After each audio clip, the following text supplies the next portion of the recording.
জঙ্গিবাদ বাড়ছে বাংলাদেশে এবং তার কিছু প্রমাণ দেখানো হয়েছিল, তার মধ্যে স্যাটেলাইট ফটো ইত্যাদির শুনেছি যে দেখানো হয়েছে। জয়ন্ত রায় চৌধুরী, আপনি ইউএন দিল্লির এডিটর হিসেবে যুক্ত হয়েছেন, ফলে আমি এখন যদি জানতে চাই আপনার কাছে যে এই বৈঠকে, এই বহুল আলোচিত এই বৈঠকে, দ্বিপাক্ষিক বৈঠকে, আপনি আবার কলম্বো সম্মেলনের কথা বললেন না, এটার বাইরে যে দ্বিপাক্ষিক বৈঠক, আপনার ভারতের নিরাপত্তা বিশ্লেষক অজিত দোভালের সঙ্গে বাংলাদেশের নিরাপত্তা পরিচালক যেই খলিলুর রহমানের যে বৈঠক হয়েছে, এইটির ব্যাপারে যদি একটু বিস্তারিত আমাদেরকে বলতেন, দ্বিপাক্ষিক বৈঠকটি। হ্যাঁ, সুলতানা, প্রথমত বলি ওটার নাম হচ্ছে UNI, United news of India. UNI. তবে যে খবর কাল অ্যাকচুয়ালি ওনার আসার কথা ছিল 19 তারিখে, কিন্তু উনি একদিন আগে চলে এসেছিলেন, 18 তারিখ সন্ধ্যেবেলায় চলে এসেছিলেন। এবং 19 তারিখে যতদূর আমরা জানি উনি অজিত দোভালের সঙ্গে দেখা করেছিলেন। তার কোনো রিড আউট ভারতবর্ষের তরফ থেকে দেওয়া হয়নি, বাংলাদেশের তরফ থেকে বলা হয়েছিল যে মিটিংটা হয়েছে। কিন্তু যা আমরা সূত্র থেকে জানতে পারি সেটা হচ্ছে যে ওনাকে ছিল যে কিভাবে জঙ্গিবাদ বাড়ছে বাংলাদেশে এবং তার কিছু প্রমাণ দেখানো হয়েছিল, তার মধ্যে স্যাটেলাইট ফটো ইত্যাদির শুনেছি যে দেখানো হয়েছে। আপনি জানেন যে দিল্লিতে কিছুদিন আগেই রেড ফোর্টের বাইরে একটা ব্লাস্ট হয়েছে, একটা হিউজ কেমিক্যাল ক্যাশে পাওয়া গেছে ফরিদাবাদে এবং তার লিঙ্কস বিভিন্ন জায়গায় পাওয়া গেছে। ওইদিকে পাকিস্তান, এদিকে বাংলাদেশ, এবং তারও আগে পাকিস্তানের একটা জঙ্গি সংগঠনের যিনি প্রমুখ তিনি বলেছিলেন যে তিনি ইস্ট পাকিস্তান থেকে ভারতবর্ষের উপরে আক্রমণ শুরু করবেন, মানে তিনি বাংলাদেশকে ইস্ট পাকিস্তান নামকরণ করে বলছিলেন। তো এগুলো তখন তো অনেকেই ভেবেছিল যে এটা শুধু বড় বড় কথা বলা, কিন্তু জানা গেছে যে কিছু কিছু হয়তো জঙ্গিবাদ যাদের ছেড়ে দেওয়া হয়েছিল। আপনি জানেন যে 5ই আগস্ট 2024-এর পরে অনেক জঙ্গিদের জেল থেকে মুক্ত করে দেওয়া হয়েছিল এবং সবারই ভয় ছিল যে এই জঙ্গিরা আবার রিসারফেস করে নিজেদের মধ্যে আবার ইয়ে করে কিছু একটা করবে। এও খবর আছে যে পাকিস্তানের জঙ্গি সংস্থার বিভিন্ন লোকেরা বাংলাদেশে এসছেন, দেখা করেছেন এদের সঙ্গে। আইএসআই এর লোকেরা আসছে। আইএসআই সবসময় পাকিস্তানের জঙ্গি সংস্থাগুলোকে, আমরা জানি যে তারা আগেও ভারতবর্ষের 26/11 যেটা হয়েছিল অ্যাটাক, সেটাতে পিছনে আইএসআই এর একটা হাত ছিল, সেগুলোর পুরো টেলিফোনিক লিঙ্কেজেস কথাবার্তা সবই বেরিয়েছিল। তো সে আইএসআই 77 বার নাকি এই 1 বছরের মধ্যে বাংলাদেশে আইএসআই এর বিভিন্ন লোক টিমস এসছে। এই সব কিছু নিয়ে আমাদের একটা চিন্তা এবং সেই চিন্তাটা বোধহয় বলা হয়েছে। এই চিন্তা বলার মধ্যে যে ভারত বলেছে তা নয়, যদ্দূর আমরা শুনতে পারছি, এটা অবশ্য সবই শোনা কথা, আমেরিকারও একটা ইয়ে ছিল যে তারাও একটু চিন্তিত, কারণ জঙ্গিবাদটা তো কোনো একটা জায়গায় আটকে থাকে না।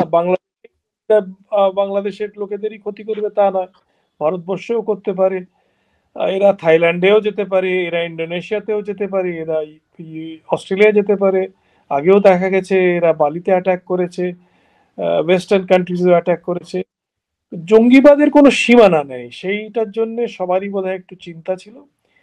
তবে একটা জিনিস যেটা ওপেনলি স্টেটেড হয়েছে, খালিলুর রহমান সাহেব আজকে তার বক্তৃতাতে বলেছেন, এবং সেটা লক্ষণীয়, যে Bangladesh will follow a policy of zero tolerance towards terrorism. এটা কিন্তু এর আগে হাসিনার পিরিয়ডে এই কথাটা বলা হয়েছিল এবং তারা সত্যি জিরো টলারেন্স টুয়ার্ডস টেররিজম করেছিল, যে জন্য প্রত্যেকটি দেশ যারা পার্টনার কান্ট্রি তাকে বাহবা দিয়েছিল। এটা আমি এর আগে এই কথাটা শুনিনি, হয়তো বলা হয়েও থাকতে পারে ইউনিট সরকারের সময়, কিন্তু খলিলুর রহমান সাহেব এটাকে খুব স্পষ্ট করে ওপেনলি উনি ফোরামে বলেছেন এবং সেটা আমার মনে হয় একটা খুব বড় কথা এবং এটার একটা গুরুত্বপূর্ণ একটা ইঙ্গিত দেয়। আমাকে কি একটা জিনিস বলতে পারেন কিনা, দিল্লি ব্লাস্টের সঙ্গে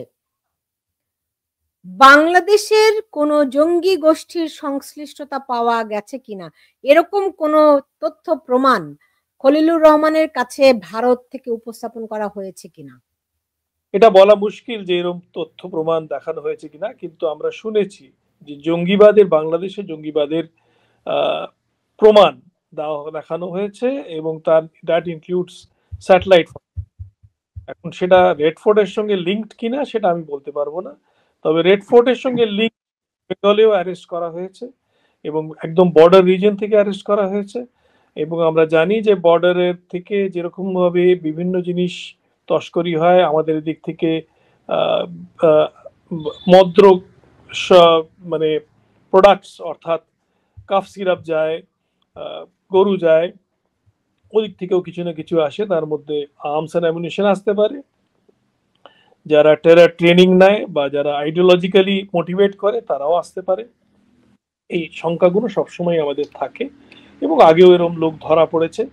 বাংলাদেশ থেকে যারা আইডিওলগস ভারতবর্ষে এসে বিভিন্ন বর্ডার ডিস্ট্রিক্টসে ছিল, তাদেরকে আগেও অ্যারেস্ট হয়েছে। ক্যাশেস অফ আর্মস তো আনাগোনা, সেটা আগেও অ্যারেস্ট হয়েছে। এই মুহূর্তে আমি বলতে পারবো না যে কোনো আইডিওলগকে অ্যারেস্ট করা হয়েছে বা কোনো ক্যাশে অফ আর্মস পাওয়া গেছে। তো ওয়েস্ট বেঙ্গলের বর্ডার ডিস্ট্রিক্ট থেকে নিশ্চয়ই কিছু সাসপেক্টসদের পিক আপ করা হয়েছে, জি এটা সত্য। জি, আমি আপনার কাছে ইনক্লুসিভ নির্বাচন নিয়ে ফিরবো, কিন্তু তার আগে একটু মঞ্জুরুল হক, আমারও মনে হয় গত 15 মাসে এই প্রথম আহ, মানে জঙ্গিবাদের বিরুদ্ধে জিরো টলারেন্স এই শব্দটি মনে হয় বাংলাদেশে মানুষ শুনলো নাকি? এটি শোনা বা না শোনা, বলা বা না বলার ভিতরে মাঝখানের ভাব বিভেদ রেখাটা খুব সূক্ষ্ম। আমি এটাকে খুব গুরুত্ব দিয়ে বিচার করতে রাজি না। কারণটা হলো যে আপনি মানে সরকারের যে সিস্টেম, সেই সিস্টেমে তো সরকার চলছে না। সরকারের সিস্টেমে হচ্ছে সরকারের প্রধান যিনি ব্যক্তি, তিনি ক্যাবিনেট বৈঠক ডাকবেন, সরকারের সিদ্ধান্ত জানাবেন, সরকারের মতামত জানাবেন, ক্যাবিনেট বৈঠকে সেটি পাশ হবে, সেটি আইন প্রয়োগকারী সংস্থা দ্বারা এক্সিকিউশনে যাবে। এই তো। তো এখানে তো সরকার তো একজন না, সরকার হচ্ছে, একটি সরকার হচ্ছে দৃশ্যমান, আর আরো 2-3টি সরকার হচ্ছে অদৃশ্য সরকার। সেই অদৃশ্য সরকারগুলো কখনো তাদের পার্সেন্টেজ বাড়ে কমে। কোনো কোনো মাসে দেখা যাচ্ছে যে এই এই অদৃশ্য ক সে হচ্ছে একটু গভর্নিং পজিশনে এসছে, অদৃশ্য খ একটু লোয়ার পজিশনে, আবার পরের মাসে দেখা যাচ্ছে অদৃশ্য গ সে আপরাইজিং। তো এই জন্য আপনি এই সরকারের অধীন পক্ষ থেকে যদি কোনো বক্তব্য দেওয়া হয়, লিখিত হোক বা মৌখিক হোক, সেই বক্তব্য যে এক্সিকিউশন হবে, প্রপারলি প্রয়োগ হবে, বা সেটাই তার একটি সুরাহা করবে, এই ব্যাপারে আশাবাদী হওয়ার কোনো সুযোগ নেই বাংলাদেশের প্রেক্ষাপটে। আমি অন্তত কোনো সুযোগ দেখি না। কারণটা হলো যে ওই 3-0 তত্ত্বটা প্রফেসর ইউনূস সাহেব 8 তারিখেই দিয়েছিলেন উনি আসার পরে, যে 3টি জিনিসকে উনি নির্মূল করে দেবেন। 3টি জিনিস বরং আরো গত আমলের থেকে এই আমলে র্যাপিডলি বেড়েছে। দারিদ্র্য বেড়েছে, অর্থনীতির দুঃসহ অবস্থা বেড়েছে, বৈদেশিক বাণিজ্য বেড়েছে, বেকারত্ব চরমভাবে বেড়েছে। এই 16 মাস পরে এসে আমরা এখন অঙ্কর ফিগার একটা দিতে পারি যে 1.5 লক্ষ লোক, 1.5 লক্ষ নতুন বেকার তৈরি হয়েছে বাংলাদেশে। এবং এরা কিন্তু কাজ করতো, এরা যে এমন না যে চাকরি ছিল না সেই রকম বেকার, তা না, এরা কিন্তু চাকরিরত অবস্থা থেকে বেকার হয়েছে। কারখানা বন্ধ হয়ে গেছে, 265টি কারখানা বন্ধ হয়ে গেছে। এটি হচ্ছে একটি গড় হিসাব। আরো ছোট ছোট যে কারখানাগুলো বন্ধ হয়েছে, কুটির শিল্প যেগুলো যেগুলো আমাদের কোনো পরিসংখ্যানে আসে না, এরকম প্রচুর কুটির শিল্প বন্ধ হয়ে গেছে। সুতরাং ওই 3-0 তত্ত্বটা, এই জিনিসগুলো বলতে বেশ ভালো লাগে, এগুলো বেশ এই বলতে এই বেশ ভালো লাগে।